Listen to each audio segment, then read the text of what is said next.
हर हर महादेव. नमस्कार.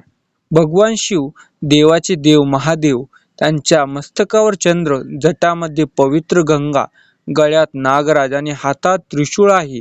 असे भगवान शिव आपल्या भक्तांच्या हाकेला धावून येतात, अशी कोट्यवधी शिवभक्तांची श्रद्धा आहे. श्रावण महिना सुरू झाला की देशभरातील वातावरण शिवमय होते. कुठे हर हर महादेवचा जयघोष ऐकू येतो, तर कुठे कावड घेऊन शिवभक्त मोल पायी प्रवास करतात दिसतात. पण तुम्हाला कधी असा प्रश्न पडला आहे का, भगवान शिवाची पहिले भक्त कोण होते? कावड यात्रा सर्वप्रथम कोणी सुरू केली? पहिली कावड कोणी उचलली? या सर्वात महत्वाचे म्हणजे कावडेतून पवित्र जल आणून महादेवला अर्पण करण्याची परंपरा नेमकी कशी सुरू झाली. आजच्या या व्हिडिओमध्ये आपण अद्भुत आणि श्रद्धेने भरलेल्या या कथेबद्दल जाणून घेणार आहोत. भगवान शिवाचा पहिला भक्त कोण? शिवाचा पहिला भक्त कोण? भगवान शिवाच्या भक्ताची संख्या मोजणे अशक्य आहे. देव, दानव, ऋषी, मुनी, नाग, मानव अशा असंख्य जीवाची महादेवाची उपासना केली. शिवपुराणात आणि इतर पौराणिक परंपरांमध्ये शिवभक्ती अनेक कथा आढळतात. यामध्ये रावणाची शिवभक्ती, मार्तंडेची ऋषीची भक्ती, नंदीची सेवा, भस्मासुराची तपश्चर्या अशा अनेक कथा प्रसिद्ध आहे. परंतु सर्वप्रथम शिवभक्त कोण, याचे एकच ऐतिहासिक उत्तर उपलब्ध नाही. लोक परंपरेत मात्र नंदीला भगवान शिवाचा अत्यंत प्राचीन आणि प्रमुख भक्त मानला जातो. नंदी म्हणजे केवळ भगवान शिवाचे वाहन नाही. नंदी हा शिवभक्ती, समर्पण आणि सेवाभावाचे प्रतीक आहे.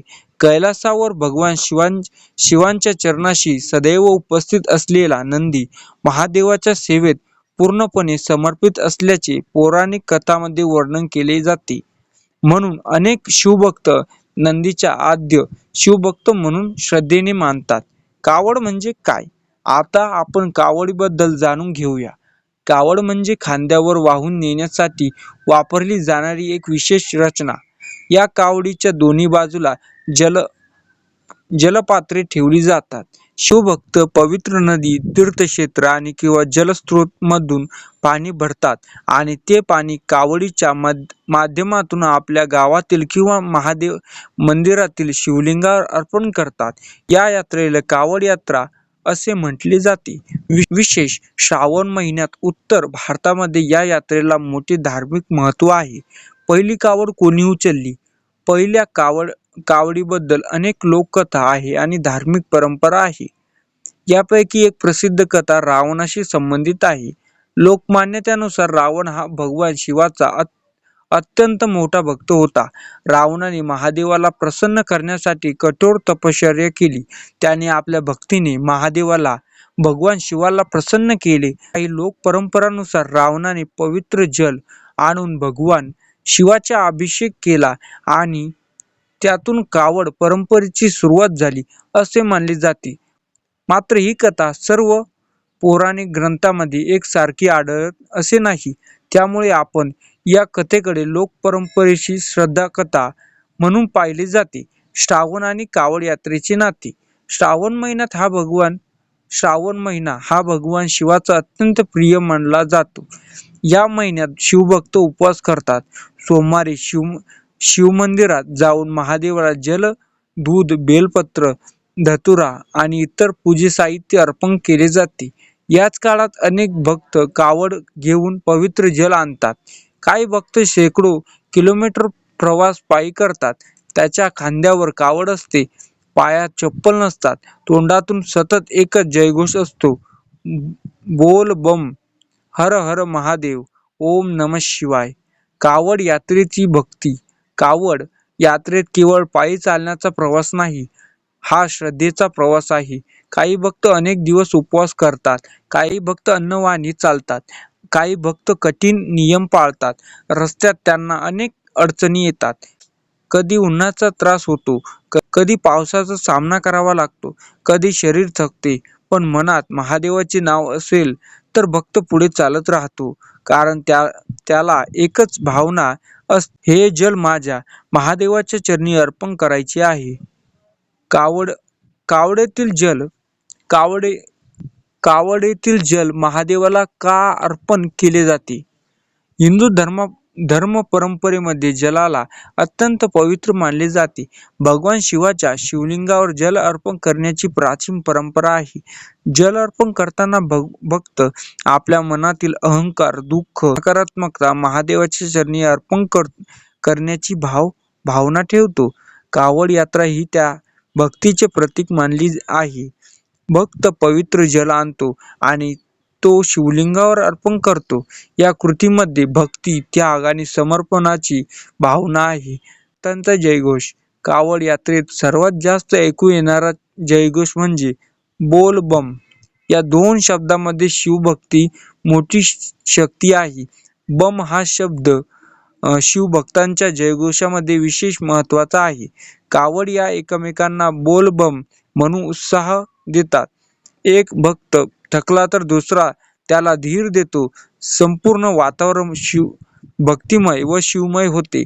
भगवान शिवांचा खरा भक्त कोण? महादेवांना मोठ्या मोठ्या वस्तूंची गरज नाही.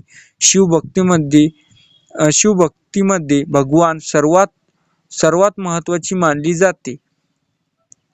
एक बेलपत्र, थोडेसे जल आणि मनापासून घेतलेले ओम नमः शिवाय इतकेच महादेवाचे भक्तीसाठी पुरेसे आहे, अशी श्रद्धा आहे.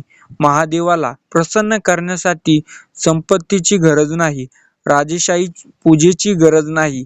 गरज आहे ती स्वच्छ मनाची आणि खरी भक्तीची. नंदीचे महत्त्व. भगवान शिवाच्या मंदिरात प्रवेश करताना आपल्याला सर्वप्रथम नंदीचे दर्शन होते. नंदी सदैव महादेवाकडे पाहत बसलेला असतो. यामागे भक्तीसाठी एक सुंदर संदेश आहे. भक्तांनो, आपले मन नेहमी परमेश्वराच्या चरणावर केंद्रित ठेवा. नंदीप्रमाणे महादेवाच्या चरणाशी मन जोडले तर भक्ती अधिक दृढ होते, अशी श्रद्धा आहे. म्हणून अनेक शिवभक्त शिवमंदिरामध्ये नंदीच्या कानात भक्त आपली मनोकामना सांगतात. कावड यात्रा आपल्याला काय शिकवते? कावड यात्रा आपल्याला अनेक गोष्टी शिकवते. पहिली गोष्ट म्हणजे श्रद्धा, दुसरी गोष्ट म्हणजे संयम आणि तिसरी गोष्ट म्हणजे त्याग, चौथी गोष्ट म्हणजे सेवा आणि पाचवी गोष्ट म्हणजे समर्पण. भक्त कितीही अंतर चालला तरी त्याचे ध्येय एकच असते, महादेवाच्या चरणी जल अर्पण करणे. यातूनच आपले एक सुंदर संदेश मिळतो. ध्येय मोठे असेल तर मार्गातील अडचणी लहान वाटतात. मित्रांनो, भगवान शिवाचा पहिला भक्त कोण आणि पहिली कावड कोणी उचलली याबद्दल विविध धार्मिक कथा आणि लोकपरंपरा आहे. नंदी आदी शिवभक्त मानणारी श्रद्धा आहे, तर काही लोकपरंपरेमध्ये रावणाशी कावड परंपरेशी संबंध जोडला जातो. पण या सर्व कथाचे मुख्य संदेश एकच आहे, महादेवावर श्रद्धा ठेवा. कारण भक्तीमध्ये दिखावा नाही, भक्तीमध्ये मन असते. श्रावण महिन्यात तुम्ही कावड घेऊन जल अर्पण करा किंवा घरच्या घरी एक तांब्या महादेवाला जल अर्पण करा. महत्वाची गोष्ट म्हणजे मनापासून शिवनाम घ्या. म्हणून म्हणा ओम नमः शिवाय, हर हर महादेव. जर तुम्हाला भगवान शिवाच्या अशाच पौराणिक कथा, शिवमहिमा, श्रावणातील महत्त्वाच्या कथा आणि भक्तिमय माहिती आवडली असेल तर व्हिडिओला लाईक करा, चॅनलला सबस्क्राईब करा. ही माहिती शिवभक्तापर्यंत नक्की शेअर करा आणि कमेंटमध्ये हर हर महादेव लिहायला विसरू नका. धन्यवाद. हर हर महादेव.